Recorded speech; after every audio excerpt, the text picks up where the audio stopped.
This bat with wings does scary things. Here's your look at the McFarlane toys. DC Multiverse, DC Rebirth, Manbats.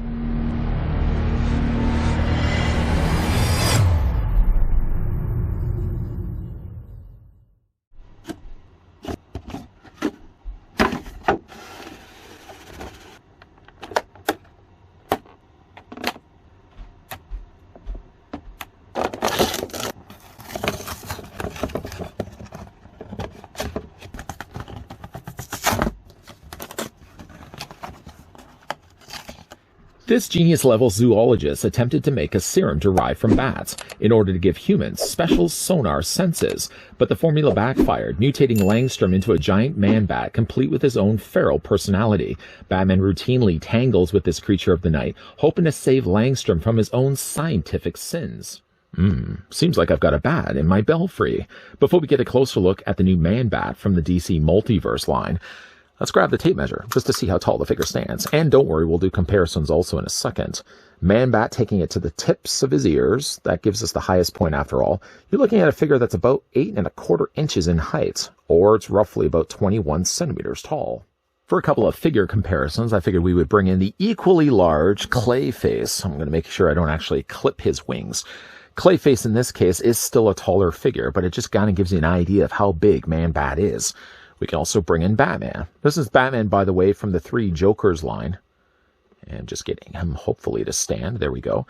And another fun comparison I thought we could make as well, even though it's really part of the DC Direct line. Considering McFarlane Toys is handling all the DC Direct stuff now, this is what the DC Multiverse Man-Bat looks like next to the Batman the Animated Series Man-Bat, a figure I still love to this day. The required staples are all still included here with Dr. Langstrom. He comes included with a trading card. He comes included with a display stand. And that's all the figure comes included with, sadly. First, though, the figure comes included with a trading card. We'll talk more about that. Things I like about this, first of all, is that they actually didn't use figure photography. They used source material pulled from the comics. Second, I like the fact that they actually chose this image. It's a really imposing image of Man-Bat. I'm not so crazy about the fact, the very obvious noted point is the fact that the top of the card has been cut off. Likely this was the way it was cut in the factory and they probably just had the card misaligned, that there's probably several of these that have the top frame that's been cut too much off, as there's a lot more white down below that there is to the top. It's not a deal breaker. It's not a deal breaker because I still like the image that they actually use, and that's a good bit of artwork that they decided to choose to illustrate along with Man-Bat. On the back, real name is Dr. Robert Kirkland Langstrom. That is not something I did read at the beginning of the review. However, though, I did read the paragraph listed down below. You can either pause and read it for yourself, or if you prefer to have somebody read it to you, that's the same thing I read at the very beginning of this video. I'm going to put that to the side. The figure also comes included with a display stand. It's the same stand as we've gotten already times before. DC logo down below, one singular peg off to the side. Now, the figure could use a display stand, but the problems are, I feel, even greater than just the display stand alone. We're going to talk more about that in a second. By the way, the figure does have peg holes on the undersides of his feet, so you can put him on top of a display stand. But like I said, there are going to be some greater issues above and beyond him actually standing on a display stand, just actually standing. Let's talk a little bit of the things I like about the figure. First of all, that will involve me picking the figure up and getting a closer look at the head sculpt. I can tell you right away, like, there's a lot of plastic going on here. Nothing seems hollow here for Man-Bat. Most of the weight is actually in the torso, which always usually is the case with Man-Bat. Even the DC animated version of Man-Bat had more thinner legs, and Man-Bat sort of gets that same carried over trait here on this figure. There's a lot more plastic happening here than there is plastic down below here. And that could be one of the causes of why his ankles. Okay, we'll talk a little bit about it right now. The biggest problem I have with this figure is the fact that, at least of mine, I've noticed already out of the box, the ankles are really loose on this figure. Now, that wouldn't already be a problem if it wasn't for the fact that the figure now has so much more of his weight on the top of his torso. See, right now I'm going to have some real issues. Now, the first time I've now mentioned it, I'm going to have now issues with the figure. He stands okay if I've got, like, the feet turned outward. If I have the feet more close inward, then it puts all the weight on those ankles. And I've already noticed that the ankles have started to buckle on this figure. Now, I may still be able to fix that. Go in there and add a little bit of floor polish, something just to tighten up the joints a little bit. Because I think long term, so much of this much weight on the top of the figure's body is going to continue to add a lot of weight on top of those ankles as I'm making the gestures with my hands here. Okay, so let's pick up the figure. I've already expressed my big concern. We'll go back to that when we talk about the articulation. I do like the head sculpt. I think that's pretty good here on Manbat. Unfortunately, his mouth doesn't open and close. I think that could have been one thing that they could have added to it. But at least for a default, I'd much rather with Manbat his mouth be open than it is closed. He has these really gnarly looking fangs, one notably longer than the one next to it. The inside of his mouth and as well as his lips are all done here in purple. I honestly feel like in a case like this, I would have actually used pink. Because we already have really the purple on the sides of his ears, I feel by adding purple then to his gums, top and bottom, and having the tongue also inside, all purple, it adds just to a lot of purple on the figure, where I think they really could have added some extra different colors. Some pinks, I think, would have been nice to break that up. His eyes are nice in the sense that they've added these little tiny pupils of red. You can see the recessed sections of the rest of his eyeball are all nicely done here in black. And then his ears. As we spin the figure around so you can see from the side, he's got these really long, really large bat ears. Unfortunately, though, only this part here is painted. I'm going to draw back your attention to the card that we already had a look at. And you can see like the majority of his inside ear is a more pink color. It's not just the section that where his eardrum would be. All the rest of his ear is actually still that same pink. That I wish they could have also found the way to paint the rest of his ear in that same pink instead of only just keeping it right here. I can't suspect it's only simply just my figure that probably across the board, all the other Manbats that went to shelf have only just this section of purple. If that's not the case, please let me know down below in the comments section.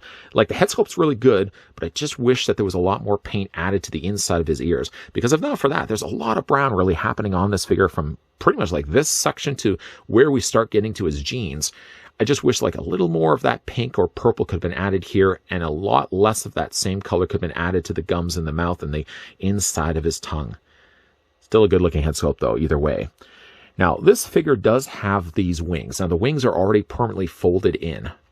There could be maybe an option down the road. I mean, obviously, a company like McFarlane Toys will still want to get the most mileage out of their mold. That maybe they could release a gold label version of this guy down the road that actually does have wings extended. That obviously will have to double the exact width of the figure's box. It will probably have to be twice as wide in order to accommodate that. But I think it would also have been nice that they could have actually had a wing, a full folded out wing. I know that would be taking up a whole lot more space. The wings are actually made of two parts. So like the back of his bicep are actually more of a smaller fin, something very similar to a shark. And then you've got the more curtains, folded in curtain almost, that he's got for the wing that actually attaches just underneath his arm. You can actually see he's grabbing it with his hand. So he's actually pulling the cape inward. Again, it's nicely sculpted. You got what I would imagine to be what an actual bat wing would look. It sort of has almost the texturing of a leaf.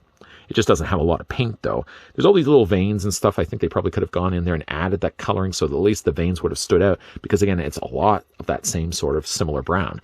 Some of the brown does break up a little bit by adding darker areas of it. There's some nice fur that they've added to the sides of his forearms, on his hands, for example, the tops of his shoulders, and across the whole chest. Like the collar piece, essentially, is all this sort of werewolf fur that he has. And at least that's a little bit of a darker brown, so it's not the same brown that they've used. I'm going to move his arms just out of the way here for a second.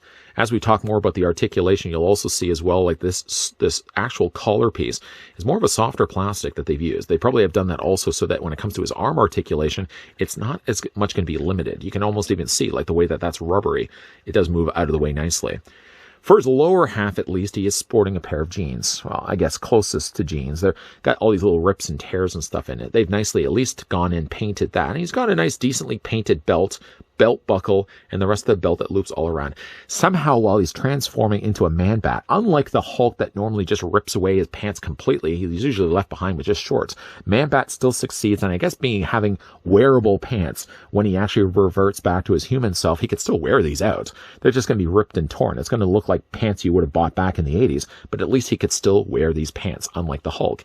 The jeans are actually nicely done, at least the pants that he's got. He's got sort of a basket woven texturing that they've added to the plastic, and that's pretty good and consistent all the way around the figure. And again, you got some really cool looking sculpting, got some veins, and again, just a really strong musculature that they've sculpted into the back. And again, like just the foliage of fur that they've sculpted onto the back of it as well. It makes for a really nice figure. I just wish there was a little bit more color added to him, especially right around here. Talking a little bit now about the articulation here for Manbat. Unfortunately, like I said, his mouth doesn't open and close, so that's permanently molded the way it's open right now. His head is on a ball joint, so this part does swivel back and forth. It moves up only slightly, and it can also move down. and you technically can rock it back and forth this way.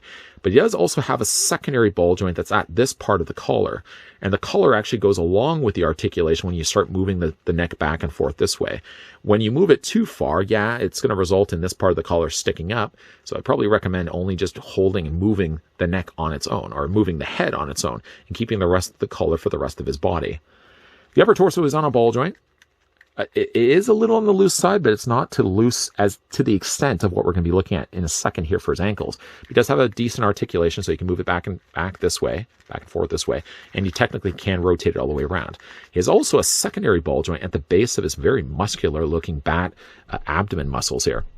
He does have the articulation point right there, so you can move that also back and forth. As for his arms, the arms do come out. They're on hinge joints after all, so you can move them forward and you can move them back. And as you probably already see as I'm moving this back and forth, the collar piece only just marginally gets in the way of things. The figure doesn't have a bicep swivel. That's all just a continued sculpt to the rest of his shoulder. However, the figure does have a hinge in his elbow. So you can either have the arms like extended outward like this.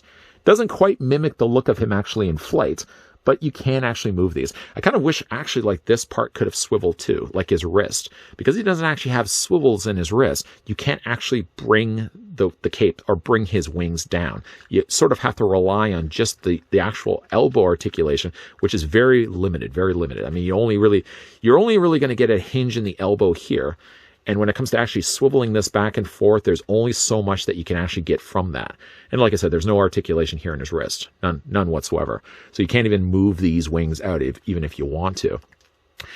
Let's talk a little bit about his legs. Okay, so his legs are on ball joints, or actually ratcheted joints. So there's a little bit of stability there. Because they're actually using ratcheted joints, it's going to prolong the length of these legs actually holding up. The lower part of his pants are actually the softer plastic, so they've done that to conceal the joint obviously hidden inside. The figure has a double hinge on the knee, which was really tight, which actually is a good thing here on this figure. But then when we get to the ankles, though, the ankles are on hinge joints, and only just hinge joints alone for the ankles. And just see how loose these ankles are from just the amount of time that I've actually had this guy out of the packaging. Yeah, it swivels this way. But because they didn't put any ratcheted joint, I almost feel like this would be a prime candidate. It's essentially two halves of the ankle are attached together, and then there's a pin that runs straight through it. That's the only thing that's keeping these ankles tight. And I almost feel like what they should have done is follow the same suit that they did to the tops of the thighs and not put a ratcheted joint right here. Right here, I think, is where you needed to keep the joint the strongest, because that's the thing that's going to be holding all of this figure's weight. The figure also does have toe articulation, but when it articulates, it's essentially moving all the same 5 toes at the same time. Like I said, it makes for a really impressive looking Manbat, but I just worry over time at like how loose those ankles are going to be. I guess if you got the proper stance going here for him, he should be okay. The moment he starts leaning forward, or the moment he starts leaning back, you're now then putting stress on those ankles. I do think, though, in a case like this, they probably still should have used ratcheted articulation points on the ankles, because that's the thing that's going to give way, I think, eventually here on Manbat. And then one last time, we can just bring in the Batman here. You could have really used any Batman, but I just decided to use the one from 3 Jokers. Manbat, at least to his credit, is a big figure. He's not as big as Clayface, and I don't think he should be as big as Clayface, but he's a good-sized figure. There's a lot of plastic. There's a lot of plastic, and weight went into this figure, which is a good thing to his credit of a mold. Sort of a bit of a detriment, though, when it comes to his ankles. Something that I think I still worry about the longer I'm going to have this guy on display. Now, I've made mention in early reviews of the DC Multiverse Batman, and you know, it's fine and good to get as many Cape Crusaders as we do from McFarlane's team, but considering Batman has the best rogues gallery, in my honest opinion, of all of comic heroes, it's doing a disservice not to have some of those villains trickling into plastic figures sooner or later. Well, a little bit later, we are now starting to get a lot more of the villains starting to show up with a really impressive, oversized Manbat that we get here. The figure has what I think to be one of the better looking, if not one of the best Manbat sculpts that we've ever gotten from a figure, and he's pretty posable as well. He forfeits some of it. Langstrom, first of all, is like holding his wings, so right there he has to sacrifice the articulation in his wrist. I mean, no harm, no foul, but you can't really fan those wings out unless down the road we eventually get ourselves like a gold label of Manbat, maybe a bloodied version of Manbat that actually has his wings extended. But I'm not going to talk too far ahead in the future. I can only speak to the fact that the figure has as much plastic and a lot of weight going for his torso. that leads to the one big issue I have with this figure is the choice of articulation point that they used for the ankles.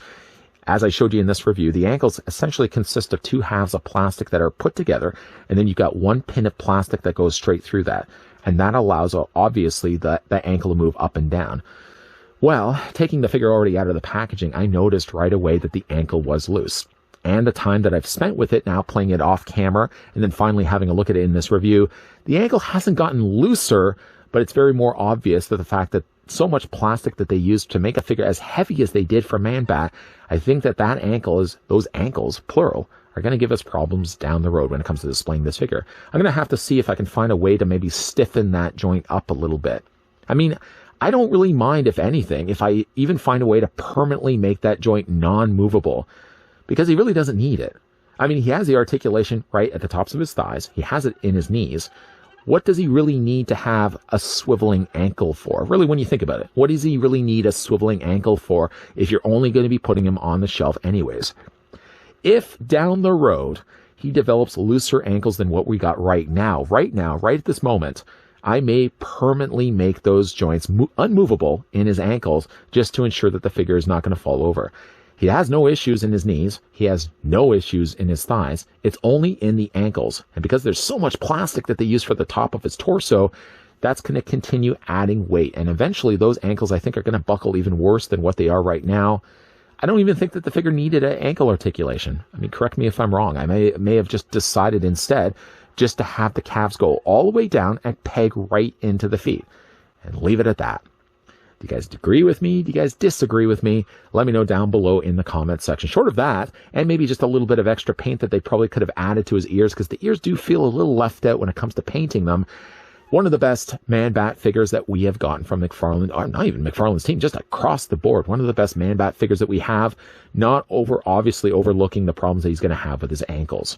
What do you guys think of this figure? Is this a figure, first of all, that you did pick up? And if you did pick him up, let me know if you've had any similar issues with his ankles.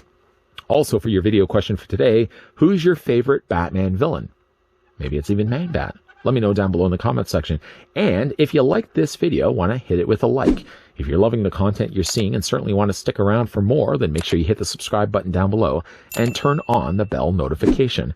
While we have wrapped up the review for a folded-in winged Manbat, we are definitely going to be looking at more DC multiverse reviews coming your way in the not-so-distant future. And as always, guys, thanks for watching. See you guys next time.